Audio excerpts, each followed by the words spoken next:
সামনেই বাঙালিদের প্রিয় উৎসব বাংলা নববর্ষ। আর বাংলা নববর্ষতে মিষ্টি মুখ করা বাঙালিদের একটা রীতির মধ্যে পড়ে। তো বাড়িতে কিভাবে এই মিষ্টি বানিয়ে ফেলতে পারেন সহজে, সেই রেসিপি আজকে শেয়ার করব। তো তার জন্য এখানে নিয়ে নিয়েছি ছানা। এখানে প্রায় 500 গ্রামের মতো ছানা আমি নিয়েছি। সেই ছানাটাকে এবার দুভাগে ভাগ করে নেব। দুভাগে ভাগ করে নিয়ে অর্ধেকটা তুলে রাখবো আর অর্ধেকটা নেব। অর্ধেক ছানাটাকে ভালো করে এবার মেখে নেব, একদম স্মুথ করে খুব ভালোভাবে মেখে নেব, যাতে ছানার মধ্যে কোনো দানা ভাব না থাকে। তাই ছানাটাকে খুব ভালো করে হাতের সাহায্যে এইভাবে চটকে চটকে মেখে নেব।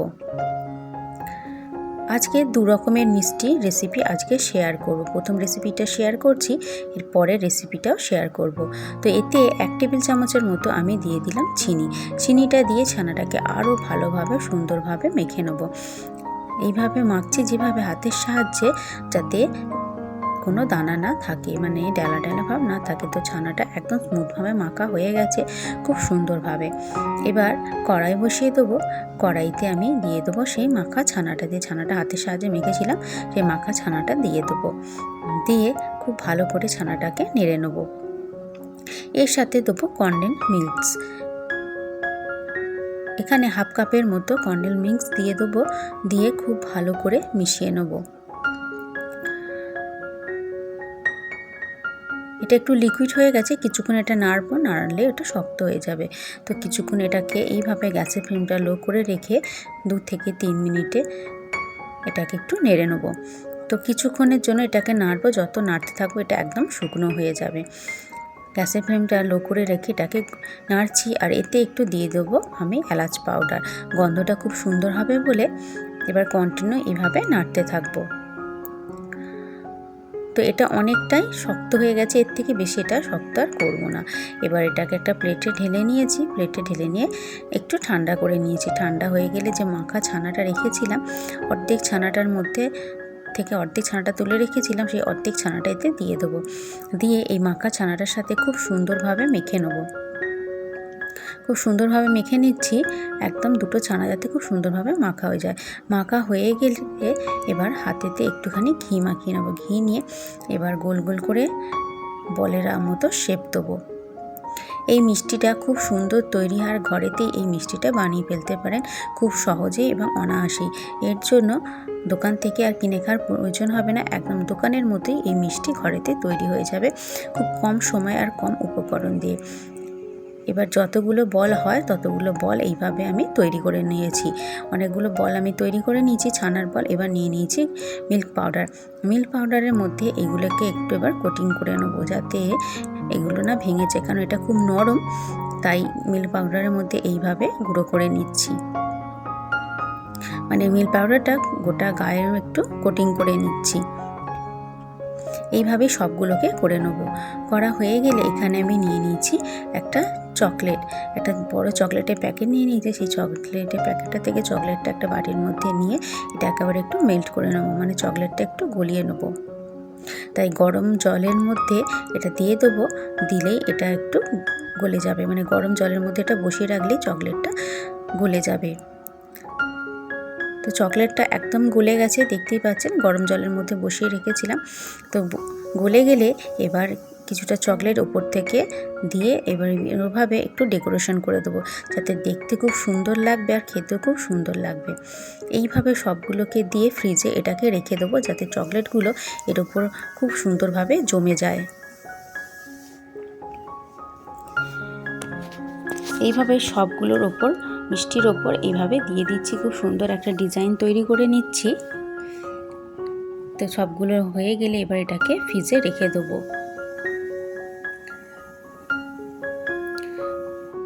তো সবগুলো আমার মোটামুটি লাগানো হয়ে গেছে। লাগানো হয়ে গেলে এবার এটাকে নিয়ে গিয়ে আধ ঘন্টা থেকে 1 ঘন্টা ফ্রিজে রেখে দিলেই এটা হয়ে যাবে। তো আমার এই রেসিপিটা কেমন লাগলো অবশ্যই কমেন্ট করে জানাবেন। ভালো লাগলে অবশ্যই চ্যানেলটা সাবস্ক্রাইব করবেন আরও নিত্য নতুন রান্নার রেসিপি পাওয়ার জন্য। তো ফ্রিজে রেখে দেওয়ার পর ওপর থেকে কিছুটা আমি বাদামের টুকরো দিয়ে ডেকোরেশন করে দিয়েছি। এবার করব পরবর্তী আর একটা মিষ্টির রেসিপি। এই মিষ্টিটা আমি গ্যাস না জ্বালিয়েই তৈরি করব। গ্যাস না জ্বালিয়ে এই মিষ্টিটা এত সুন্দর তৈরি হয় যে কোনো অকেশানে বা বাড়িতে হঠাৎ কোনো গেস্ট আসলেই এই মিষ্টিটা তৈরি করে দিতে পারেন অল্প সময়ের মধ্যে। তো এখানে আমি নিয়ে নিয়েছি বড় 1 কাপের মতো এখানে ডেসোকেটেড নারকেল, আর তার 1 কাপের কম একটু নিয়ে নিয়েছি এখানে মিল্ক পাউডার। আমি নারকেলের পাউডার নিয়েছি 200 গ্রাম, 100 গ্রাম নিলাম এখানে আমি মিল্ক পাউডার, আর 100 গ্রামের মতো এখানে গুঁড়ো চিনি। এবার অল্প অল্প দুধ দিয়ে এটাকে মেখে নেবো, মানে লিকুইড দুধ দিয়ে এটাকে মেখে নেবো। খুব কম পরিমাণে লিকুইড দুধ দিয়ে এটাকে মাখছি, কারণ বেশি দুধ দিয়ে মাখলে এটা একদম হয়ে যাবে। যেহেতু এটা গ্যাস না জ্বালিয়েই বানাবো, তাই অল্প অল্প দুধ দিয়ে এটাকে বারবার ধরে মাখতে হবে, তাতে মাখাটা খুব সুন্দর হবে। দেখতেই পাচ্ছেন অল্প দুধ দিতেই এটা কত সুন্দর মাখা হয়ে গেছে, টাইট হয়ে যাচ্ছে। যদি প্রয়োজন হয় আন্দাজ অনুযায়ী দুধটা অবশ্যই দেবেন। তো এটাকে খুব সুন্দরভাবে মেখে নিয়ে দেখতেই পাচ্ছেন একটা ডো তৈরি করে নিয়েছি একদম সুন্দর করে। তো খুব সুন্দর একটা ডো তৈরি হয়ে গেছে। আমি 1/2 কাপের মতো দুধ নিয়েছিলাম, তাই 1/2 কাপের থেকে একটুখানি দিয়েছি আর একটুখানি পড়ে আছে। 1 টেবিল চামচের মতো এখানে আমি দিয়ে দিলাম ঘি। ঘিটা দিয়ে আরও সুন্দরভাবে এটাকে মেখে নেবো, যাতে খুব সুন্দর খেতে লাগবে। এইভাবেই খুব সুন্দর করে মাখিয়ে নিচ্ছি একদম স্মুথ করে। তো মাখাটা আমার খুব সুন্দরভাবে হয়ে গেছে। এবার এখান থেকে দুটো লেচি আমি আলাদা করে নিচ্ছি। দুটো লেচি আলাদা করে নিলাম। দুটো লেচি আলাদা করে নিয়ে এবার একটাতে আমি দিয়ে দেবো একটুখানি ফুড কালার। এটা অরেঞ্জ একটু যে ফুড কালার হয়, সেই ফুড কালার অল্প পরিমাণে আমি এতে দিয়ে দেবো, খুবই অল্প পরিমাণে দেবো।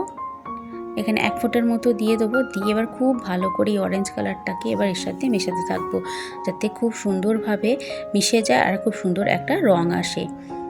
তাই অরেঞ্জ কালারটা 1 ফোঁটা দিয়ে খুব সুন্দরভাবে এটাকে মাখতে থাকছি। এত সুন্দর করে মাখছি যাতে এর মধ্যে একটা সুন্দর রং চলে এসছে, দেখতে পাচ্ছেন। এবার এখানে নিয়ে নিয়েছি বাটার পেপার। এখানে আমি বাটার পেপার নিয়ে নিয়েছি। বাটার পেপারে আমি কিছুটা ঘি মাখিয়ে নিলাম। এবার ঘিটা খুব ভালো করে পেপারের মধ্যে মাখিয়ে নিলাম। মাখানো হয়ে গেলে এবার আমি যে অরেঞ্জটা দিয়ে মাখিয়ে রেখেছিলাম সেটা দিয়ে এবার একটু করে বেলে নেব। অরেঞ্জ ডোটা দিয়ে দিয়েছি, দিয়ে এবার বেলনের সাহায্যে এইভাবে একটু বেলে নিচ্ছি।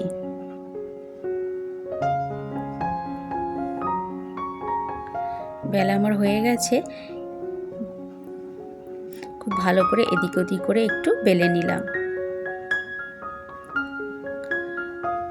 আবারও একটা পেপার নিয়ে নিয়েছি, তাতে একটু ঘি মাখিয়ে নিয়েছি। তার উপরে এইভাবে যে সাদা ডোটা ছিল সেটা আবার দিয়ে দিয়েছি। দিয়ে এটাও এবার গোলভাবে এটাকে বেলে নেবো, খুব ভালোভাবে বেলে নেবো একদম, যাতে চারদিকটা একদম সুন্দরভাবে ফ্ল্যাট হয়ে যায়। খুব ভালোভাবে আমার বেলা হয়ে গেছে, চারদিকটা একদম সুন্দর ফ্ল্যাট হয়ে গেছে। এবার যে আগেরটা মেখে বেলে রেখেছিলাম তার উপরে এটা আবার দিয়ে দেবো। দিয়ে এবার তুলে দেবো আস্তে আস্তে। দিয়ে এবার এটাকে এইভাবে রোল করতে থাকবো, যাতে অরেঞ্জের কালারটা নিচে চলে যায় আর সাদাটা উপরে উঠে আসে। এইভাবে রোল করে দিচ্ছি সুন্দরভাবে। খুব সুন্দরভাবে রোলটা আমি করে দিচ্ছি। করে দিয়ে এটাকে এবার ফ্রিজে রেখে দেবো। তো রোলটা আমার একদম করা হয়ে গেছে। করা হয়ে গেলে এবার এই বাটার পেপারটা জড়িয়ে আমি এটাকে ফ্রিজে রেখে দেবো। ভালো করে এবার এই পেপারের মধ্যে জড়িয়ে নিচ্ছি। নিয়ে এবার ফ্রিজে 2-3 ঘন্টার জন্য এটাকে রেখে দেবো। রেখে দিলে এটা একদম জমে যাবে, সেট হয়ে যাবে। তো ফ্রিজ থেকে আমি 2-3 ঘন্টা পর বার করে নিয়ে এসেছি। বার করে নিয়ে আসার পর এটাকে এবার কাটবো। এবার কত সুন্দর এটা তৈরি হয়েছে দেখতে পাচ্ছেন, একদম কিন্তু এটা জমে গেছে, এটা আর একদম নরম নেই। এবার এটাকে আমি একটু সাইজ করে কেটে নেব। ছুরির সাহায্যে। তো আমার এই দুটোর মিষ্টি রেসিপি কেমন লাগলো অবশ্যই কমেন্ট করে জানাবেন। নববর্ষের দিনে বাড়িতে অবশ্যই এই দুরকম মিষ্টি তৈরি করে বাড়ির লোককে অবশ্যই খাওয়াবেন। আর খুব কম উপকরণে আর খুব তাড়াতাড়ি এই মিষ্টিটা তৈরি হয়ে যায়। তো রেসিপিটা ভালো লাগলে লাইক, শেয়ার, কমেন্ট অবশ্যই করবেন। চ্যানেলটা সাবস্ক্রাইব করবেন আরও নিত্য নতুন রান্নার রেসিপি পাওয়ার জন্য। দেখতেই পাচ্ছেন আমি কেটে তৈরি করছি, কত সুন্দর তৈরি হয়েছে এই মিষ্টিগুলো। ভিডিওটা শেষ পর্যন্ত দেখার জন্য আপনাদের অসংখ্য ধন্যবাদ। সবাই ভালো থাকবেন আর সুস্থ থাকবেন। এবার আমি এগুলোকে কেটে এবার নিয়েছি, এবার একটা একটা করে প্লেটের মধ্যে সাজিয়ে নিচ্ছি। তো রেডি হয়ে গেল আমাদের হোমমেড নো কুক মিষ্টি। রেসিপিটা দেখার জন্য অসংখ্য ধন্যবাদ।